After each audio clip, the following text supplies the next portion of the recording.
మంత్రపుష్పాన్ని సమర్పయామి. అక్షతలు వేయండి. స్కాందపురాణే రేవాకాండే సత్యనారాయణ స్వామి వ్రత కథాయాం ద్వితీయోధ్యాయ సమాప్త తృతీయోధ్యాయ ప్రారంభ. మూడో కథ. కథాన్యక్ష్యం ప్రవక్ష్యామి శృణుత్వం మునిసత్తమాః అన్నారన్నమాట. సరే, బాగానే ఉంది స్వామి.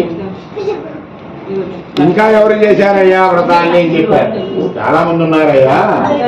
ఊరికే భక్తులు చెబుతున్నాం కదా నలుగురిని, ఇంకొక ఆయన కలిసి చెబుతానే ఉన్నారు. పురాతూర్ణముఖో నామ విపశ్చాసీన్మహీపతి జితేంద్రియ సత్యవాది గచ్చం దేవాలయం ప్రతి.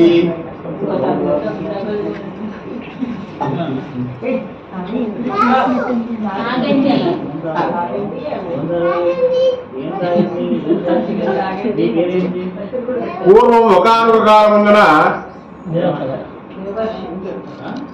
ఉల్కాముకుడనే ఒక మహారాజు తమ రాజ్యంలో ఉండబడే ప్రజలందరినీ కూడా పరిపాలిస్తున్నట్ట. అలా పరిపాలిస్తూ ఉండడమే కూడా కాకుండా ప్రతిరోజు ఏం చేసేవాడైనా దేవాలయాలకు వెళ్తూ ఉండేవాడు. అక్కడ అర్చనలు చేయించడం, అక్కడ ఉండే పండితులకి, బయట ఉండే పామురులకి అందరికీ కూడా విశేషముగా విరివిగా దానాలు ధర్మాలు చేస్తూ ఉండేవారట. ఆయన భార్య పేరు సరోజవదన రాణి గారు అన్నమాట. మహాపతివ్రత. ఈ దంపతులు ఇరువురు కలిసి అనేకమైన పూజలు వ్రతాలు అన్నీ చేస్తున్నారు. కానీ వాళ్ళకి ఒక కోరిక మిగిలిపోయిందన్నారు. ఏమిటా కోరిక? కోరిక ఏమిటంటే సంతానం లేదు. కాబట్టి సంతానం పొందడం కోసమని తమ రాజ్యానికి సమీపంలో భద్రశీల అనే నది ఉందిట. ఆ నది ఒడ్డున పంజుల్లో డేరాలు వేసుకుని మహాప్రహాసంగా వైభవపేతంగా ఈ సత్యనారాయణ స్వామి గారు వ్రతం చేస్తున్నారు. ఎవరు? రాజుగారు రాణిగారు ఇద్దరు కలిసి. అదే రోజున అదే రాజ్యంలో ఉండబడే సాధువు అనే షావుకారు పడవల నిండా కూడా ద్రవ్యం వేసుకుని వ్యాపారం కోసం వెళ్తున్నట్ల.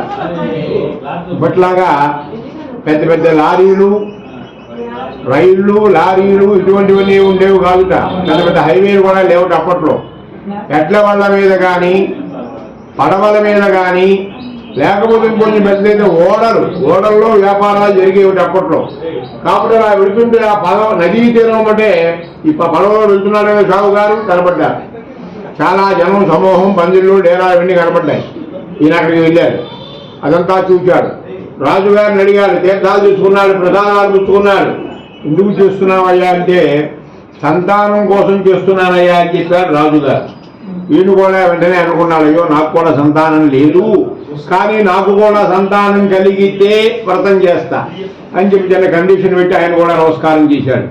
అక్షతలు వేసి నమస్కారం చేసి ప్రసాదం పుచ్చుకుని ఇంటికి వెళ్ళి తన భార్యకి చెప్పాడు, మనకి సంతానం కలిగితే వ్రతం చెయ్యాలి అని చెప్పి దండం పెట్టాడు. సరే, బాగానే ఉంది. కొంతకాలం గడిచింది. గర్భాన్ని ధరించింది. 10వ మాసంలో ఆడ శిశువుని ప్రసవించింది అనమాట. 11వ రోజున బారసాల అంటారు. ఈ నామకరణం అనే కార్యక్రమానికి బ్రాహ్మణుల్ని, బంధువుల్ని, స్నేహితుల్ని అందరినీ పిలిచారు. అమ్మాయికి ఏం పేరు పెడితే బాగుంటుందో చెప్పండి అయ్యా అని చెప్పి వచ్చిన వాళ్ళందరూ అడుగుతున్నాడు ఈయన. వాళ్ళు పంతులు గారు ఉన్నారు, బ్రహ్మగారు. ఇన్ని మాటలు ఎందుకయ్యా అనవసరం. అమ్మాయి శుక్లపక్షంలో పుట్టింది. శుక్లపక్షంలో చంద్రుడు ఎలాగైతే రోజుకో విధంగా రోజుకో కళగా ఉంటాడో అలాగే మీ అమ్మాయి కూడా అలా కళగా ఉంది. కాబట్టి మీ అమ్మాయికి కళావతి అని పేరు పెట్టు అని చెప్పి బ్రహ్మగారు చెప్పారు. కళావతి నామకరణం చేశాడు. వెళ్ళి ఫ్రెండ్స్తో మాట్లాడుకుంటున్నారు.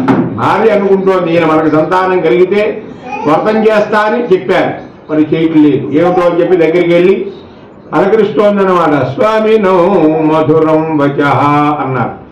గట్టిగా అడిగితే కేకలేస్తారేమో అని చెప్పి, స్వామి మనకి సంతానం కలిగితే వ్రతం చేస్తా అన్నారు కదా, మరి చేయట్లేదు ఏమిటి అని అడిగింది ఆవిడ. అడిగితే ఆయన ఏం చెబుతున్నాడు, వివాహ సమయేదస్యే కరిష్యే వ్రతం ప్రియే. ఒప్పుడుగా చూస్తున్నావు కదా నా పరిస్థితి. ఈ బారసాలకి ఎంత డబ్బు అయిపోయింది, మళ్ళీ నాకు వ్రతం అంటే ఎంత డబ్బు కావాలి, కాబట్టి ఇప్పుడు కాదు, పెళ్ళి వ్రతం రెండు కలిపి చేద్దాం అని చెప్పి సమాధానం చెప్పాడు ఆయన. సరే, ఆవిడ ఎందుకు ఊరుకుంది. ఆయన కూడా విన్నాడు, ఊరుకున్నాడు. ఏం మాట్లాడతాను ఆయన సేపు చేస్తాడనుకున్నాడు, ఊరుకున్నాడు. కాలం గడుస్తోంది, పాప పెరుగుతోంది, పెద్దదవుతోంది, వ్యాపారంలో పెరుగుతున్నాడు, పెద్దవాడు అవుతున్నాడు. ఆ ఊళ్ళో ఒక షాపు అక్కడ ఒక మాస్తా, ఈ ఊళ్ళో ఒక షాపు ఇక్కడ ఒక మాస్తా, అలా వ్యాపారం జరుగుతోంది అనమాట. బాగా సాగుతోంది. ఒకనొక రోజు ఇంటికి వెళ్ళారు. ఇంటికి వెళ్ళి కూతుర్ని చూచాడు, పుత్రికని.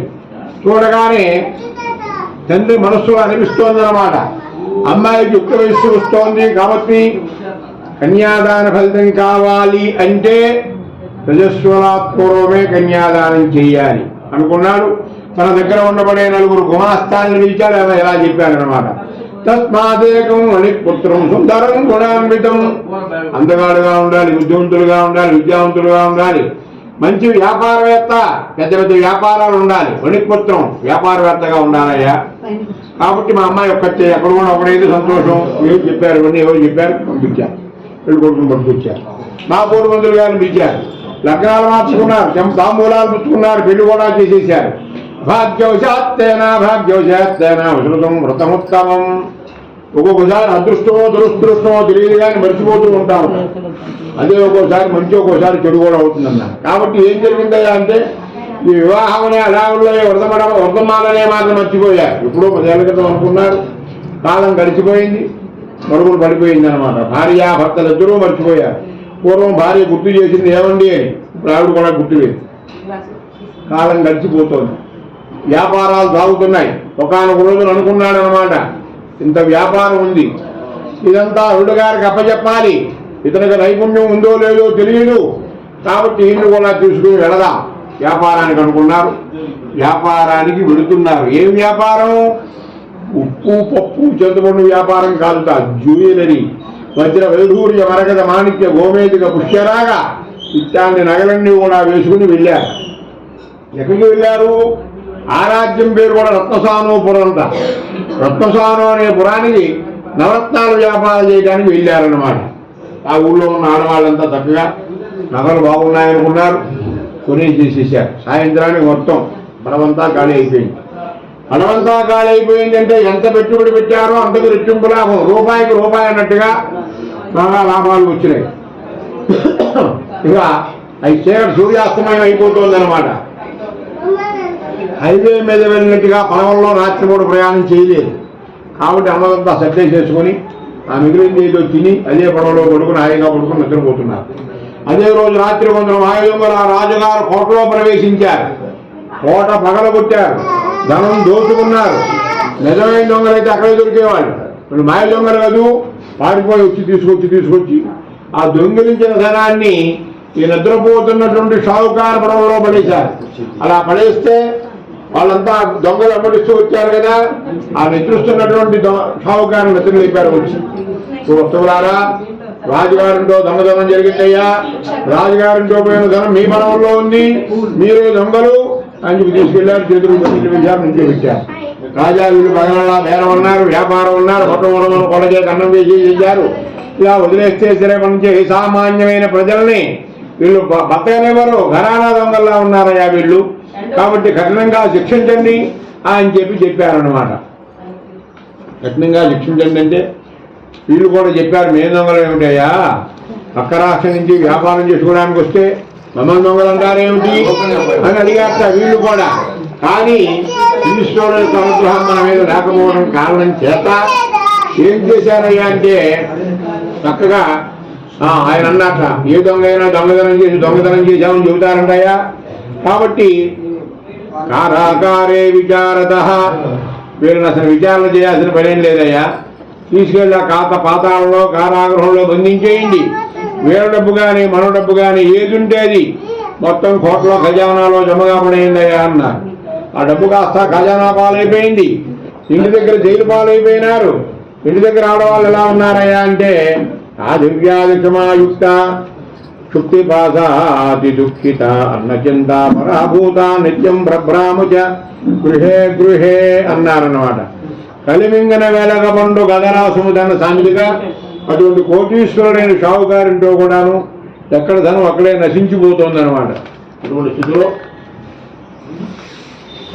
ఈ పిల్ల చిన్నపిల్ల ఆకలి తట్టుకోలేక ప్రతిరోజు కూడా బ్రాహ్మణింటికి వెళ్ళి అంత అన్నం పట్టుకొస్తోంది. తల్లికి పెడుతోంది, తాను తింటోంది.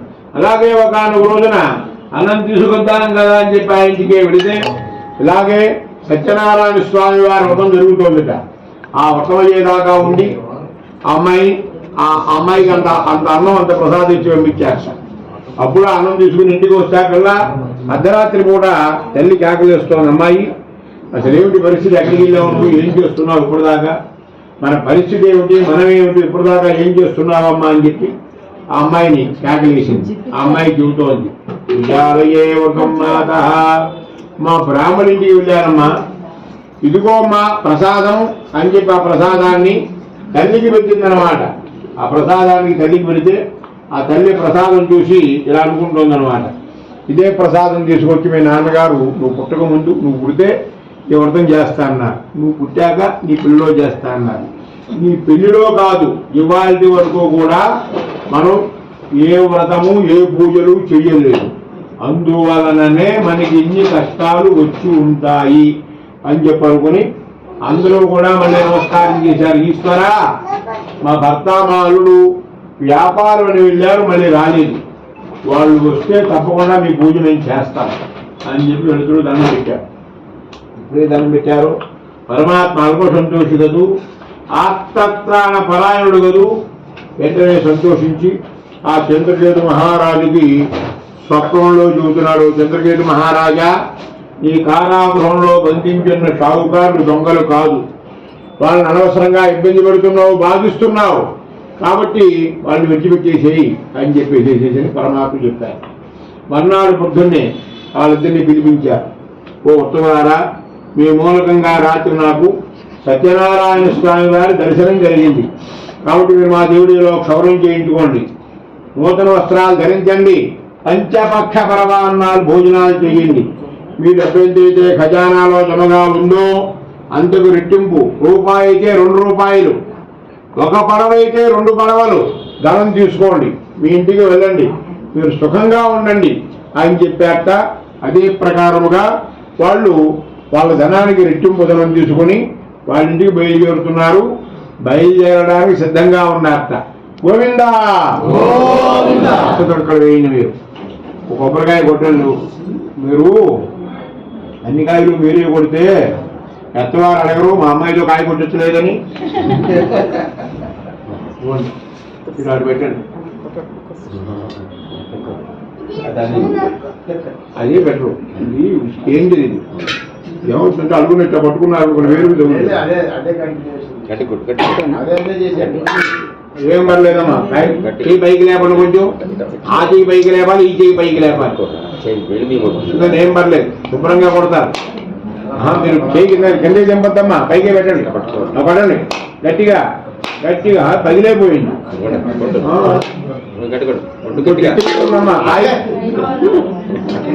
మీకు అందరికీ ఒక టెక్నిక్ చెబుతా, కాయ పగలినప్పుడు మొగుడిని తలుచుకోండి, జరగ మొగుడిని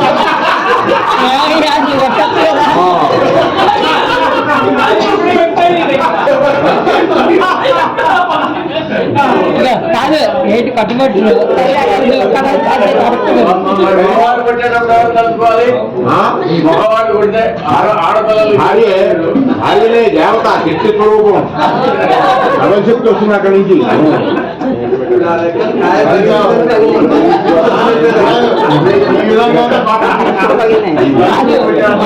ఏం కావాలి,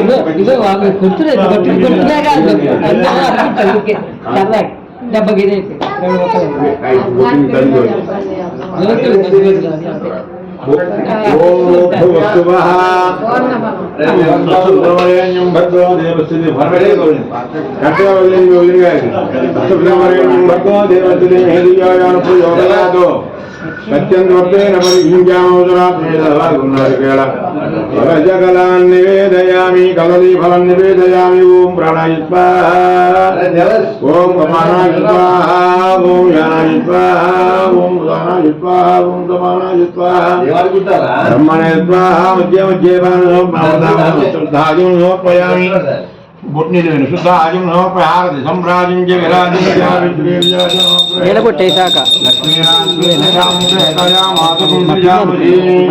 మంగళం గోదరేంద్రాయ మహనీయగుణాత్మనే చక్రవర్తి తనుజాయ మంగళం. గోవిందా దాతాధాతృణాం దేవాపాం యజమానన్యర్థాతు నమస్కారం సమర్పయామి. కాండపురాణే రేవాఖండే సత్యనారాయణ స్వామి వ్రత కథ తృతీయోధ్యాయ సమాప్త. మళ్ళీ పుచ్చుకోండి.